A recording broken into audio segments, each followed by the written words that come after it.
Áo đẹp có thể mua, đầu đẹp có thể cắt. Tuy nhiên, tình bạn đẹp đẽ của chúng Im ngay!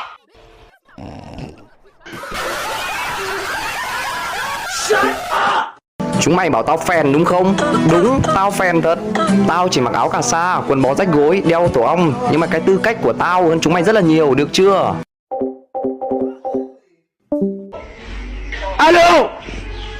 Gọi cột!